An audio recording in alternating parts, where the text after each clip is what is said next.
So a lot of you know that deep dish pizza originated in Chicago.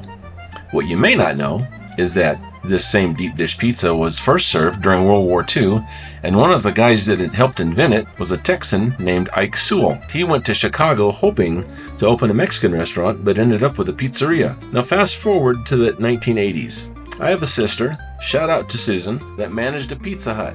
I ended up eating a lot of pizza, including their new, in 1980, pan pizza.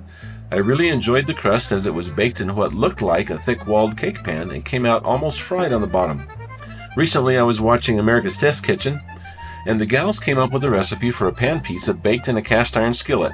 I figured that perhaps I could adapt the recipe to work in a Dutch oven. It was a very simple recipe: a cup and a third of flour, a teaspoon of rapid rise yeast, a teaspoon of salt, and a cup of warm water. The water should be between 105 and 110 degrees to activate the yeast. Anything above 115 can kill the yeast. Once you've mixed the dough really well, you want to shovel it into a well-oiled cake pan. Spray the top with some Pam and cover with plastic wrap. This will go into the fridge or the cooler for at least 12 hours. Once the water hits the flour, the process of forming gluten begins. Gluten will help trap the carbon dioxide gas given off by the yeast, making it a lighter dough. Letting the dough rest instead of kneading is called passive gluten development. I left my dough in the fridge for 24 hours. When it's time to cook, I took the dough out and let it sit at room temperature for about a half hour. I placed 2 tablespoons of olive oil in my 12-inch Dutch oven. The oil will help give the bottom of the crust that semi-fried texture and flavor. I dumped the dough into the oven and spread it out. Then I let it rest for about another half an hour. I don't know if you can tell from the video, but as the dough rested, it grew in height and developed some more of those CO2 bubbles, which is what I was hoping it would do. Now for the sauce. I found some sauce in my pantry, store-bought of course. I was a little too lazy to make my own. But I put it on fairly thin, as I didn't want the sauce really to be the star of the event. I want to be able to taste more of the dough. So I got the sauce on fairly thin. Then I went on to my cheese. I found some Romano cheese that looks kind of like grated Parmesan, but it has kind of a little more pungent, maybe sour taste to it. But I think it really adds something special to the pizza. And on top of that, I added some grated mozzarella cheese. I got lazy here too, as I just bought a bag of grated cheese at the grocery store. Once that was on, I put on a layer of pepperoni.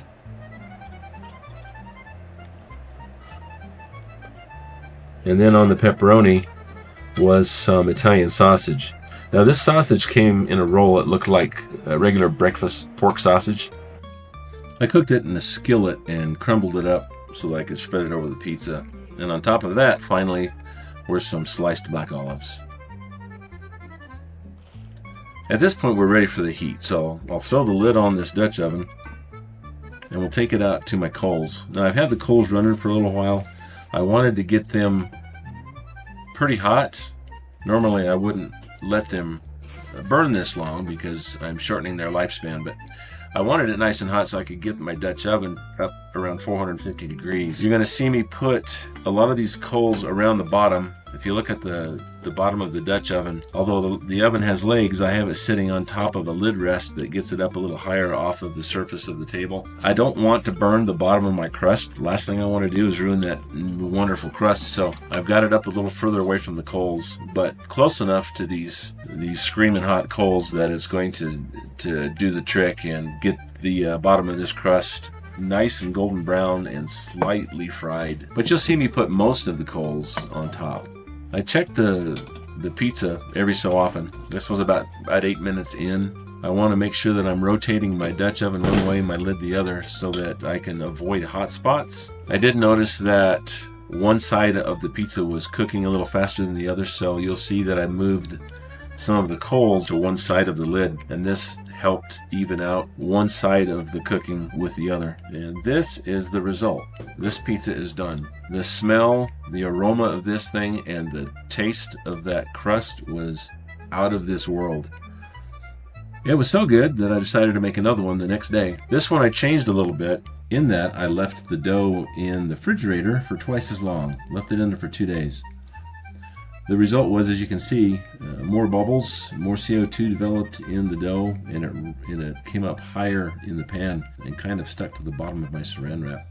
This one is a little more simple. I just put in some Canadian bacon and some olives on top of some cheddar and mozzarella, but everything else was the same. This one I was able to think ahead enough to show you the bottom of the crust. So, as you'll see, I'll take a spatula and pry the crust up a little bit. It didn't stick at all. I just dumped it out of the Dutch oven, but I wanted to show you how it looked. You'll see how nice and golden brown it is. You'll see the little pockets where the air bubbles were. Those darker sections on the crust were where some cheese came in contact with the Dutch oven and got a little fried, but they added a neat flavor and some crunch. This pizza was just as awesome as the first one. I am not going to hesitate to make this again and again. I'll try different toppings and stuff, but the star of this, as I said earlier, was the crust. You need to give this a shot. It's very easy to do. It's easy to take with you on a camping trip, or if you just want to go outdoors and cook. Very simple to do, and the crowd will love it, I guarantee.